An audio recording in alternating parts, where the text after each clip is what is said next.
سيد المرسلين وعلى آله وصحبه أجمعين ومن تبعهم بإحسان إلى يوم الدين. أما بعد، فقد قال الله عز وجل في كلامه المجيد وفرقانه الحميد: أعوذ بالله من الشيطان الرجيم، بسم الله الرحمن الرحيم. وإن جاهداك على أن تشرك بي ما ليس لك به علم فلا تطعهما وصاحبهما في الدنيا معروفا. وقال النبي صلى الله عليه وسلم: لا طاعة في معصية الله، إنما الطاعات في المعروف. وقال في موضع آخر: لا طاعة لمخلوق في معصية الله. محترم و مکرم حاضرین جمعہ، میرے اپنے بزرگوں، نوجوان بھائیوں، ہر طرح کی تعریف و توصیف، کبریائی و بڑائی اس اللہ تبارک و تعالیٰ کے لیے ہیں، جو اللہ تبارک و تعالیٰ تنہا ہمارا خالق ہے، مالک ہے، رازق ہے، اور وہی تنہا عبادت کے لائق ہے۔ اسی اللہ تبارک و تعالیٰ کی تعریف کہ اللہ تبارک و تعالیٰ نے ہمیں اور آپ کو اپنے ہی گھر میں ایک جگہ اکٹھا ہونے کی توفیق عنایت بخشی۔ اس کے بعد لاکھوں کروڑ درود و سلام نازل ہو تمام انبیاء پر، رسولوں پر، خصوصاً ہمارے آخری نبی جناب محمد رسول اللہ صلی اللہ علیہ وسلم پر لاکھوں کروڑ درود و سلام نازل ہو۔ اللہم صلی علیہ، اللہم بارک علیہ۔ معزز سامعین حضرات، ابھی میں نے آپ کے سامنے قرآن مجید سے ایک آیت کا ٹکڑا تلاوت کی ہے۔ اسی طرح پیارے نبی صلی اللہ علیہ وسلم کی ایک دو حدیث میں نے آپ کے سامنے پڑھی ہے۔ اس مناسبت سے آج میرا موضوع خطابت ہے والدین کے حقوق اور ہم۔ حضرات، اللہ تبارک و تعالیٰ کا بہت بڑا فضل و کرم ہے کہ اللہ تبارک و تعالیٰ نے ہمیں اور آپ کو مسلمان بنایا، ایمان کی دولت ہمیں اور آپ کو دی۔ جس اللہ تبارک و تعالیٰ نے اسلام جیسی دولت ہمیں اور آپ کو نوازا۔ اسلام ایک ایسا مذہب ہے جس میں اللہ تبارک و تعالیٰ نے انسانی زندگی پر ہر میدان میں انہیں جینے کا سلیقہ سکھایا ہے۔ اسلام وہ مذہب ہے جو انسانی زندگی میں آپس میں ایک دوسرے کے ساتھ مل جل کر رہنے کا طریقہ بتایا ہے۔ اسلام وہ مذہب ہے جس میں ایک دوسرے کے حقوق، سماج میں رہتے ہوئے ایک دوسرے کے حق ایک دوسرے پر عائد کرتے اور ایک دوسرے کے حقوق کو ادا کرتے ہوئے لوگ امن و سکون کے ساتھ زندگی گزار سکے۔ اسی طرح حضرات، ان حقوق میں سے ایک اہم حق والدین کے اپنے بچوں پر ہے۔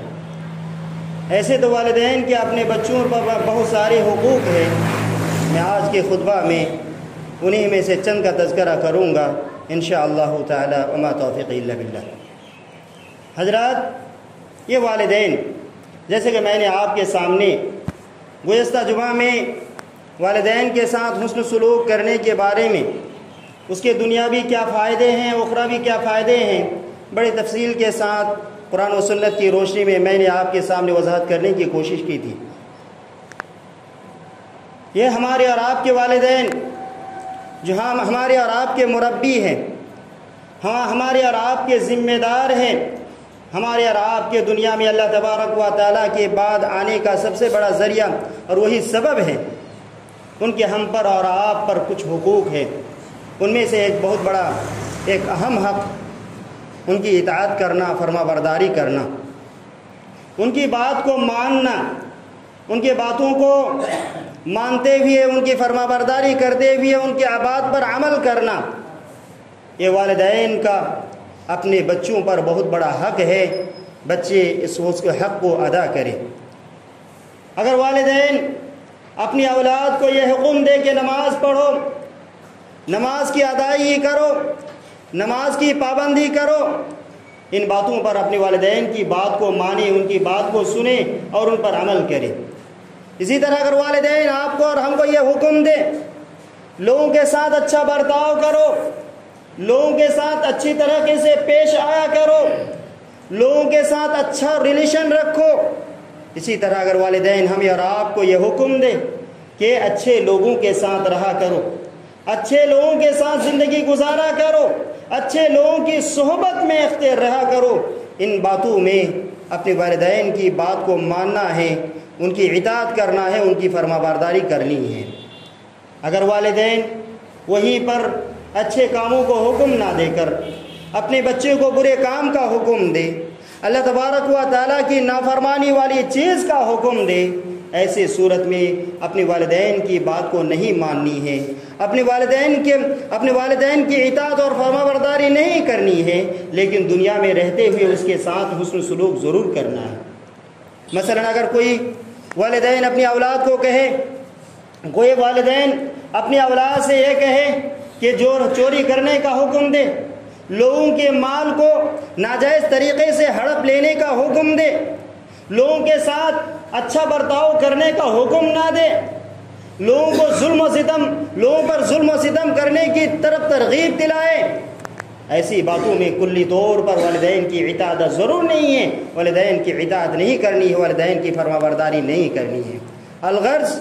جو اسلام کے موافق ہو، سنت کے موافق ہو، شریعت اسلامی کے موافق اگر وہ کام جو حکم دے رہے ہیں والدین اگر وہ شریعت کے موافق ہے تو کرنا ہے، اگر والدین شریعت کے مخالف اگر کسی کام کا حکم دے رہے ہیں تو ان کی بات کو نہیں ماننا ہے، ان کی بات کی اطاعت نہیں کرنی ہے، لیکن ان کے ساتھ اچھا سلوک، اچھا برتاؤ کرتے رہنا ہے۔ اللہ تبارک و تعالیٰ نے قرآن مجید کے اندر فرمایا وَإِن جَاهَدَاكَ عَلَىٰ أَن تُشْرِكَ بِي مَا لَيْسَ لَكَ بِعِلْمٍ فَلَا تُطِعْهُمَا وَصَاحِبْهُمَا فِي الدُّنْيَا مَعْرُوفًا۔ اللہ تبارک و تعالیٰ نے کہا اگر تمہارے والدین تمہیں اس بات پر کوشش کرے، اگر تمہیں اس بات کی ترغیب دے کہ تم میرے ساتھ کسی دوسرے کو شریک کرو، میرے علاوہ کسی اور کو اپنا رب مانو، میرے ساتھ کسی دوسرے کو اپنا شریک بناؤ جس کے بارے میں تمہیں علم نہیں ہے، فلا تطیعہما، ایسی صورت میں اپنے والدین کی بات کو نہیں ماننا ہے، اپنے والدین کی اطاعت اور فرمانبرداری نہیں کرنا ہے، فلا تطیعہما وصاحبہما فی الدنیا معروفا، لیکن دنیا میں رہتے ہوئے ان کے ساتھ اچھا برتاؤ کرنا ہے، ان کے ساتھ اچھا برتاؤ کرنا ہے، اس کے ساتھ اچھے طریقے سے پیش آنا ہے۔ اس آیت کریمہ کے اندر اللہ تبارک و تعالیٰ نے فرمایا اگر والدین ایسے کام کرنے کا حکم دے جو شریعت کے خلاف ہے، جو شریعت کے مخالف کام ہے، اللہ تبارک و تعالیٰ سے شرک کرنے والا کام ہے، گناہوں کا کام ہے، اگر والدین حکم دے رہے ہیں تو یہ اولاد ان باتوں کو نہ مانے لیکن دنیا میں ان کے ساتھ اچھا برتاؤ کرے۔ اس آیت کریمہ کے اندر اللہ تبارک و تعالیٰ نے فرمایا ہے۔ اسی طرح پیارے نبی صلی اللہ علیہ وسلم نے فرمایا لا طاعت فی معصیت اللہ انما الطاعت فی المعروف، کسی کی اطاعت گناہوں کے میں اللہ تعالیٰ کے گناہوں کے کاموں میں کسی کی بھی اطاعت نہیں ہے، کسی کی فرمانبرداری نہیں ہے، لیکن اطاعت اور فرمانبرداری اچھے کاموں میں ہے۔ اللہ کے رسول صلی اللہ علیہ وسلم نے ایک دوسری روایت کے اندر فرمایا لا طاعت لمخلوق فی معصیت اللہ، کسی بھی شخص کی اطاعت نہیں ہے اللہ تبارک و تعالیٰ کی نافرمانی میں، اللہ تبارک و تعالیٰ کی ناراضگی میں، کسی بھی شخص کی کسی بھی مخلوق کی اطاعت نہیں ہے، کسی مخلوق کی اطاعت بھی نہیں کرنی ہے۔ حضرت اس حدیث کے اندر بھی، ان دونوں حدیث کے اندر بھی پیارے نبی صلی اللہ علیہ وسلم نے بڑی وضاحت کے ساتھ پیارے نبی صلی اللہ علیہ وسلم نے بیان کر دیا ہے اگر گناہوں کا کام ہے، گناہوں کے کام میں کسی بھی شخص کی فرمانبرداری اور کسی کی بھی بات نہیں ماننی ہے، اللہ تبارک اچھے کاموں میں اگر ہے تو اس کی بات کو ماننی ہے، اس کی فرمانبرداری کرنی ہے۔ حضرت سعد بن ابی وقاص رضی اللہ تعالی عنہ جب مسلمان نہیں ہوئے تھے تو اپنی ماں کی بڑی خدمت کیا کرتے تھے، اپنی ماں کے ساتھ بڑا اچھا سلوک کیا کرتے تھے، ان کی اتنی خدمت کیا کرتے تھے، ان کے ہر طرح کی دیکھ بھال کیا کرتے تھے، ہر طرح سے ان کی دیکھ بھال کیا کرتے تھے، لیکن اللہ تبارک و تعالیٰ کے نبی جناب محمد رسول اللہ صلی اللہ علیہ وسلم کی دعوت میں وہ اسلام قبول کرتا ہے، وہ مسلمان ہو جاتا ہے، ان کی ماں کو جب خبر ہوتی ہے، جب ان کی ماں کو یہ پتہ چلتا ہے کہ میرا بیٹا سعد مسلمان ہو چکا ہے، محمد کے دین کو قبول کر چکا ہے، تو انہوں نے اپنے بیٹے سعد سے کہا بیٹا میں تب تک نہیں کھاؤں گی، میں نہ پیوں گی جب تک تم محمد کے دین کو نہیں چھوڑ دو گے، تب تک میں نہ کھاؤں گی نہ پیوں گی، یا تو میں اسی حالت میں مر جاؤں گی اور دنیا والے تمہیں یہ کہا کر تمہیں تانا دے گی، دنیا والے یہ کہا کر تمہیں تانا دے گا کہ یہ اپنی ماں کو قتل کرنے والا ہی اپنی ماں کو مار دیا ہے۔ حضرات اس طرح کرتے کرتے کئی دن گزر گئے، ان کی والدہ نہ کھانا کھائی نہ پانی پی۔ حضرت سعد بن ابی وقاص رضی اللہ تعالی عنہ نے اسے کہا، اپنی والدہ کو خطاب کرتے ہوئے کہا، یا اماں لو کانت لکی 100 نفس فخرجت نفسا نفسا۔ حضرت سعد بن ابی وقاص رضی اللہ تعالی عنہ نے اپنی والدہ سے کہا، ہے میری ماں سنو، اگر تمہارے جسم کے اندر 100 جان ہوتی اور ایک ایک کر کے وہ جان نکل جاتی، ما ترکت دینی ھذا، میں جس دین کو قبول کر چکا ہوں میں کسی بھی اعتبار سے میں دین کو چھوڑوں گا نہیں۔ فَإِن شِئْتِ فَكُلِي إِن شِئْتِ فَلَا تَأْكُلِي، اگر تم چاہو تو کھاؤ چاہو تو نہ کھاؤ، کوئی پرواہ نہیں ہے، لیکن میں جس دین کو قبول کر چکا ہوں اس دین کو چھوڑوں گا نہیں۔ حضرات ان ساری روایتوں سے، ان ساری قرآنی آیات اور پیارے نبی صلی اللہ علیہ وسلم کی حدیث اور اس واقعے سے پتہ چلتا ہے اگر والدین اچھے کام کرنے کا حکم دے، اچھے کاموں میں والدین کی فرما برداری کر رہی ہے، یہ فرض ہے۔ اگر والدین اچھے کام کرنے کا حکم نہیں دے رہا ہے تو ایسے صورت میں والدین کی فرما برداری نہیں کرنی ہے۔ تو اولاد پر اپنے والدین کا سب سے بڑا فرض، سب سے پہلا حق یہ بنتا ہے کہ اولاد اپنے والدین کی فرما برداری کرے، اولاد اپنے والدین کی اطاعت و فرما برداری کرے، ان کی باتوں کو مانے۔ اسی طرح حضرات والدین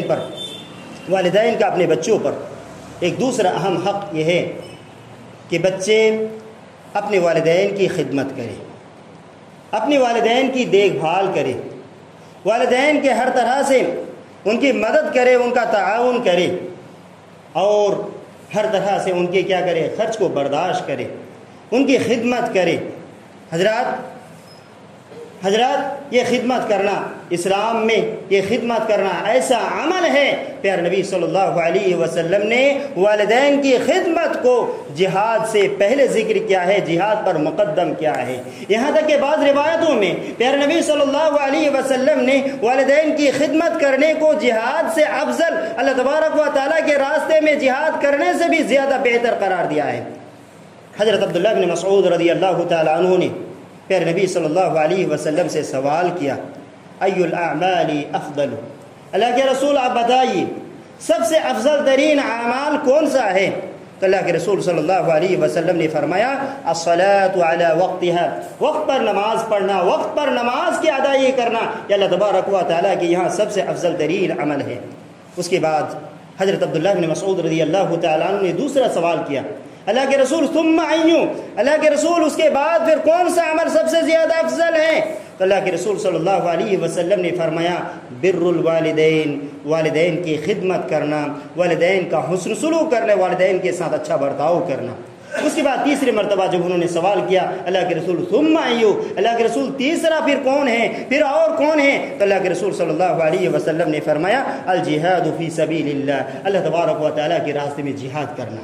اس روایت سے پتہ چلتا ہے اللہ کے رسول صلی اللہ علیہ وسلم کو جب پیارے نبی صلی اللہ علیہ وسلم کو حضرت عبداللہ بن مسعود رضی اللہ تعالیٰ عنہ نے سب سے افضل ترین اعمال کا تذکرہ کیا تو اللہ تبارک و تعالیٰ کی عبادت کے بعد، نماز کے بعد پیارے نبی صلی اللہ علیہ وسلم نے اپنے والدین کی خدمت کرنے کا حکم دیا کہ اپنے والدین کی خدمت کرو۔ اور یہاں پر جہاد فی سبیل اللہ، اللہ تبارک و تعالیٰ کے راستے میں جہاد کرنے سے پہلے پیارے نبی صلی اللہ علیہ وسلم نے والدین کی خدمت کرنے کا تذکرہ کیا ہے۔ اسی طرح حضرات اپنے والدین کی خدمت کرنا اللہ تبارک و تعالیٰ کے راستے میں جہاد کرنے سے بھی افضل ہے۔ حضرت عبداللہ بن عمر رضی اللہ تعالیٰ عنہ سے مروی ہے، وہ کہتے ہیں ایک شخص پیارے نبی صلی اللہ علیہ وسلم کے پاس آتا ہے اور کہتا ہے کہ اللہ کے رسول میں اللہ کے راستے میں جہاد کرنا چاہتا ہوں۔ پیارے نبی صلی اللہ علیہ وسلم سے اللہ کے راستے میں جہاد کرنے کی اجازت طلب کر رہے ہیں۔ اللہ کے رسول صلی اللہ علیہ وسلم نے کہا، احی والداک، کیا تمہارے والدین زندہ ہے؟ کیا تمہارے والدین ابھی بھی دنیا میں باحیات ہے؟ تو اس نے کہا جی ہاں اللہ کے رسول میرے والدین زندہ ہے۔ تو اللہ کے رسول صلی اللہ علیہ وسلم نے فرمایا فَفِيهِمَا فَجَاهِدْ، تم جاؤ اپنے والدین کی خدمت کرو اور انہی میں جہاد کرو، جاؤ اپنے والدین کی خدمت کیا کرو۔ ایک دوسری روایت میں اسی شخص کا تذکرہ ملتا ہے، وہ کہتا ہے یا اللہ کے رسول صلی اللہ علیہ وسلم کے پاس آنے کے بعد کہا اللہ کے رسول میں آپ کے ساتھ ہو کر میں اللہ تبارک و تعالیٰ کے راستے میں جہاد کرنا چاہتا ہوں اور اللہ تبارک و تعالیٰ کی رضامندی اور آخرت کو تلاش کرنا چاہتا ہوں، اور میں اس حال میں آپ کے پاس آیا ہوں وقد اتیت وان والدی لیبکیان، اللہ کے رسول میں آپ کے پاس اس حالت میں آیا ہوں میرے والدین میرے باپ باپ رو رہے تھے، رونے کی حالات میں آپ کے ساتھ جہاد کرنے کے لیے آپ کے ساتھ ہو کر جہاد کرنے کے لیے میں آپ کے پاس آیا ہوں۔ اللہ کے رسول صلی اللہ علیہ وسلم نے کہا، اللہ کے رسول صلی اللہ علیہ وسلم نے فرمایا ارجع الیہما، جاؤ اپنے والدین کے پاس، فَأَضْحِكْهُمَا كَمَا أَبْكَيْتَهُمَا، جاؤ اپنے والدین کو ہنساؤ، اپنے والدین کو راضی کرو، اپنے والدین کو خوش کر دو، جس طرح تم نے اپنے والدین کو ناراض کر کے آیا، جس طرح اپنے والدین کو رلا کر آئے ہو، جاؤ اپنے والدین کو جا کر راضی کر لو، اپنے والدین کو جا کر خوش کر لو، اپنے والدین کو جا کر ہنسا دو۔ حضرت اس روایت سے پتہ بھی چلتا ہے اللہ کے رسول صلی اللہ علیہ وسلم کے ساتھ یہ جہاد کرنے کے لیے اللہ کے راستے میں نکلنے کے لیے آ رہا تھا، لیکن پیارے نبی صلی اللہ علیہ وسلم نے کہا نہیں، جاؤ تو اپنے والدین کی خدمت کرو، اپنے والدین کی دیکھ بھال کرو۔ حضرات آپ نے دنیا میں بہت سارے کے فیصلے سنے ہیں، آپ نے طرح طرح کے مقدمے سنے ہوں گے، آپ نے اس طرح کے مقدمے سنے ہوں گے کہ آپس میں دو شخص کے لڑائی کی وجہ سے فیصلے بھی سنے ہوں گے، اسی طرح کے ایسے بھی واقعات آپ سنے ہوں گے کہ آپس میں کسی زمین وواد کی وجہ سے آپس میں لڑائی ہوتی ہے، ڈائریکٹ کیس ہوتا ہے، مقدمہ درپیش ہوتا ہے اور ایسا مقدمہ بھی ہوتا ہے۔ حضرات اسی طرح آپ سنے ہوں گے والدین کی نافرمانی کے بارے میں، والدین کے ساتھ ناروا سلوک کرنے کے بارے میں، والدین کی ایک دوسرے کے بارے میں، اپنے سماج کے اندر ایک دوسرے کا فیصلہ کرتے ہوئے فیصلہ دیکھتے ہوتے ہوئے بھی آپ سنے ہیں، اور اس طرح بھی سنے ہیں کہ والدین جب بوڑھے پی کی حالت میں ہو جاتے ہیں، والدین جب بوڑھے ہو جاتے ہیں، کوئی بیٹا چاہتا نہیں کہ اپنے والدین کی خدمت کرے، کوئی بڑا بیٹا نہ چھوٹا بیٹا، کوئی نہیں چاہتا اپنے والدین کو اپنے ساتھ میں رکھے۔ لیکن حضرات میں آپ کو ایک واقعہ سناتا ہوں، اس طرح کے واقعات جو ماں باپ کی خدمت کرنے کے لیے آپس میں ایک دوسرے سے لڑتے ہیں، جھگڑتے ہیں کہ میں اپنی والدہ کی، اپنے والدین کی میں خدمت کروں گا، دوسرا بھائی یہ کہہ رہا ہے کہ میں اپنے والدین کی خدمت کروں گا، اس وجہ سے آپس میں ایک دوسرے سے لڑائی ہوتی ہے اور یہ مقدمہ ہائی کورٹ تک پہنچتا ہے۔ حضرات ایک بڑا بیٹا ہوتا ہے اور ایک چھوٹا بیٹا،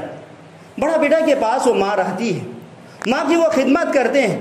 لیکن چھوٹا بیٹا آ کر کہہ رہا ہے کہ بھائی آپ نے بڑے دنوں سے بڑی مدت تک اپنی والدہ کی خدمت کی ہے، مجھے موقع دو کہ میں اپنی والدہ کو لے جانا چاہتا ہوں، میں بھی چاہتا ہوں، میری بیوی بھی اور میرے اولاد بھی چاہتی ہے کہ میں اپنی والدہ کو لے جاؤں، اور وہ لوگ اپنی والدہ، میری والدہ کی خدمت کرنا وہ لوگ چاہتے ہیں۔ لیکن بڑے بھائی نے انکار کر دیا، میں نہیں جانے دوں گا اپنی والدہ کو، میں اپنی والدہ کی خدمت کرنا چاہتا ہوں، میں تمہارے ساتھ جانے نہیں دوں گا۔ آپس میں ایک دوسرے سے ٹکراؤ ہوتا ہے، آپس میں ایک دوسرے سے تکرار ہو جاتا ہے، محلے کے لوگ، گاؤں پاس پڑوس کے لوگ آتے ہیں، دونوں بھائی کو بڑے اچھا انداز میں سمجھانے کی کوشش کرتے ہیں، لیکن سمجھنے نہیں آتا، فیصلہ نہیں ہو پاتا۔ آخرکار یہ مقدمہ ڈائریکٹ ہائی کورٹ تک پہنچتا ہے، یہ مقدمہ ڈائریکٹ ہائی کورٹ تک پہنچتا ہے۔ جج بھی بڑا حیران اور پریشان ہوتا ہے، یہ کس طرح کا مقدمہ ہے؟ لوگ تو اپنے والدین کو خدمت نہ کرنے، والدین کو اپنے ساتھ نہ لینے کے بارے میں باتیں آتی ہے، لیکن یہ کیسا مقدمہ ہے کہ دونوں اس بات پر متفق ہے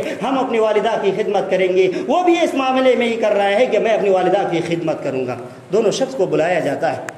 دونوں شخص سے بیان لیا جاتا ہے، بتاؤ تم اپنی والدین کی خدمت کرو گے، وہ خدمت کرے گا۔ دونوں نے کہا کہ میں اپنی والدہ کی خدمت میں کرنا چاہتا ہوں، دوسرا بھی کہہ رہا ہے کہ میں اپنی والدہ کی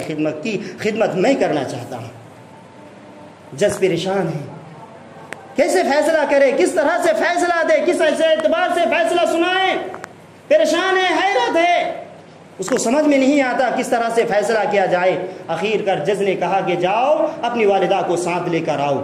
سنو میرے بھائیوں، نوجوان بھائیوں، وہ اپنے ماں کے جاتا ہے، دونوں بھائی ایک ساتھ جاتے ہیں، اور جانے کے بعد اپنی والدہ کو بڑی کمزور اور نہیں ہو گئی تھی، اپنی والدہ کو ایک وہیل چیئر کے اندر بیٹھا کر لاتے ہیں،